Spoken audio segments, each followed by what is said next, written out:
நமஸ்காரம். இன்னைக்கு நான் அரிசி உப்புமா பண்ண போகிறேன். அதுக்கு வந்து என்னெல்லாம் பண்ணுறேன்னு போட போகிறேன்னு பாருங்கள். ஒரு டம்ளர் பச்சரிசி எடுத்துட்டு இருக்கேன்.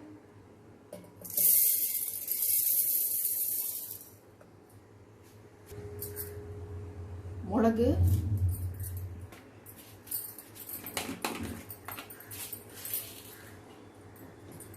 ஜீரகம், தோரம்பருப்பு,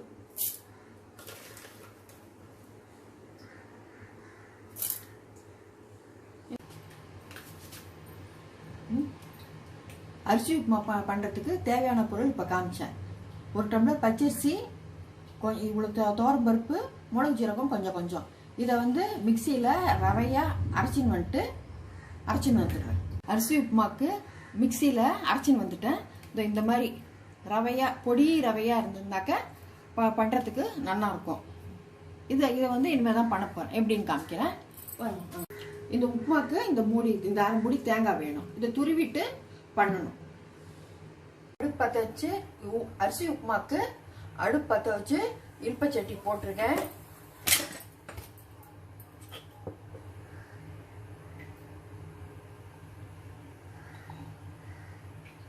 எண்ணெய் ஊற்றிட்டேன்.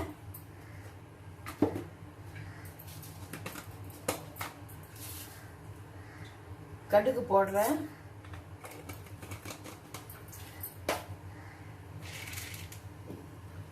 உளுத்தம்பருப்பு,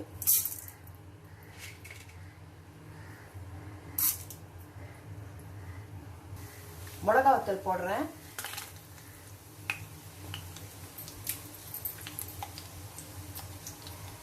பெருங்காய பொடி தான் போட்டால் தான் அரிசி உப்புமா சூப்பராக இருக்கும். அந்த வாசனைக்கு பெருங்காய பொடி முக்கியம்.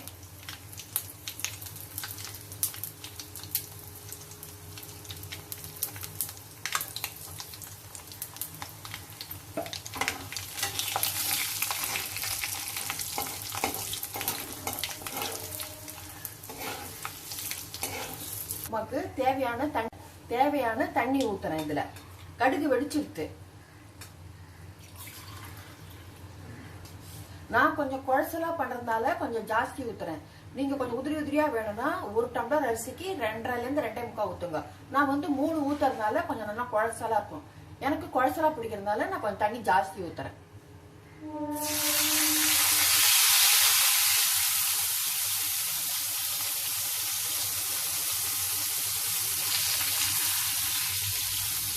ஒரு டம்ளர் அரிசி தோரம்பருப்பு எல்லாம் எடுத்துக்கலாம் இல்லையா, அதனால ஒரு 4 டம்ளர் ஊத்துறேன் நான்.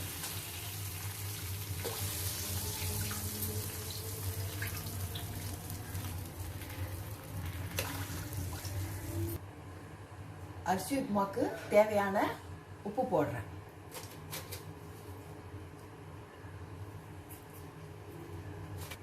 தண்ணி ஊற்றினேன் இல்லையா, தண்ணி ஊற்றி உப்பு போட்டேன். இப்போ பச்சை மிளகா போடுறேன். பச்சை மிளகா போட்டால் நல்லா வாசனையாக இருக்கும் உங்களுக்கு. அப்புறம் தண்ணி திளைச்ச உடனே தேங்காய் துருவி வச்சுட்டு இருக்கேன். இதை வந்து போடணும்.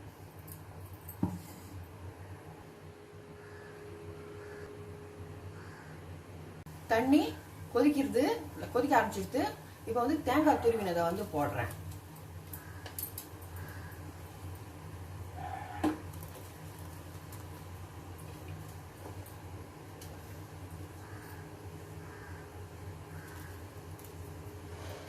அடுப்பை ஃபுல்லா சின்னதா வச்சுட்டு இந்த அரைச்சி வச்சோம் இல்லையா, அரிசி ரவையா உடச்சி வச்சோம் இல்லையா, அதை வந்து கொஞ்சம் கொஞ்சமா போடணும்.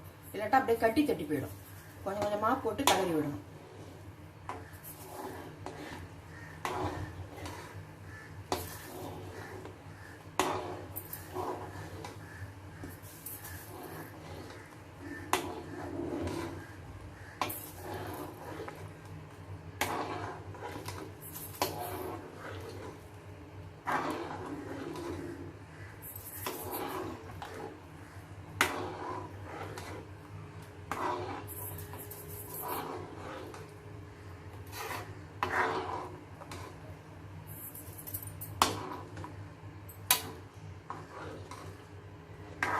சின்னதாக வச்சு கொஞ்சம் கொஞ்சமாக போட்டோம்னா இந்த மாதிரி இருக்கும். துளி கூட கட்டி தட்டவே இல்லை பாருங்க.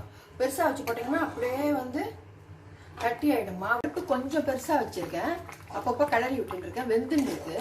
கொஞ்சம் பாதி வெந்த பிறகு அடுப்பு ஃபுல்லா சின்னதா வச்சுட்டு மூடி வச்சோம்னாக்கா ஆவியில வெந்துடும். தண்ணி நல்லா இழுத்துட்டு நல்லா வெந்துடுத்து, முக்காவாசி வெந்துடுத்து. இப்போ மூடி வைக்க போறேன். மூடி வச்சா ஆவியில நல்லா வெந்துடும்.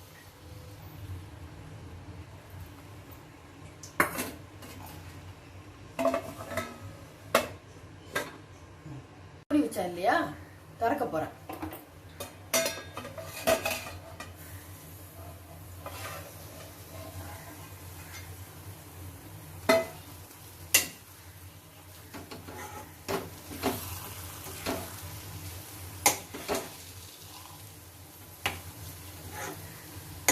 ரெண்டு நிமிஷத்துக்கு ஒரு வாட்டி மூடி வச்சு கிளறி விடணும். மொத்தமா 2 வாட்டி வச்சா மூடினா போறோம்.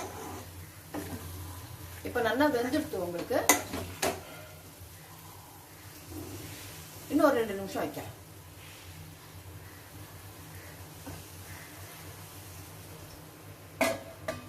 திறக்கிறேன் இதை.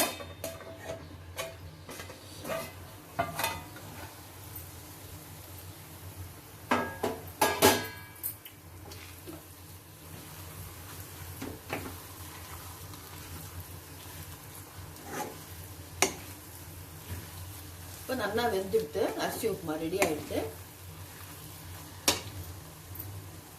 இது சட்னி கொச்சு அந்த மாதிரி தொட்டு சாப்பிட்றதுக்கு நல்லா இருக்கும்.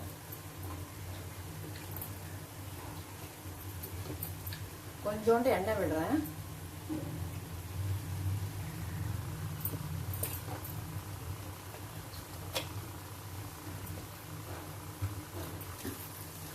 அடுப்பு வந்து ஃபுல்லா சின்னதாவே இருக்கட்டும். ஏன்னா பெருசா வச்சுட்டீங்கன்னா அப்படியே அடி பிடிச்சிடும். ஃபுல்லா சின்னதாவே இருக்கட்டும். வேகிற வரைக்கும் கொஞ்சம் பெருசா வச்சுக்கலாம். வெந்த பிறகு கொஞ்சம் ஃபுல்லா சின்னதா வச்சுட்டு இந்த மாதிரி மூடி வச்சு பண்ணிட்டோம்னா இப்போ உப்புமா ரெடி ஆயிடும். அரிசி உப்புமா ரெடி. இப்போ அரிசி உப்புமா ரெடி ஆயிடுது. எப்படி இருக்குன்னு பண்ணி பார்த்துட்டு கமெண்ட் பண்ணுங்க. மறக்காம சப்ஸ்கிரைப் பண்ணுங்க. தேங்க்யூ.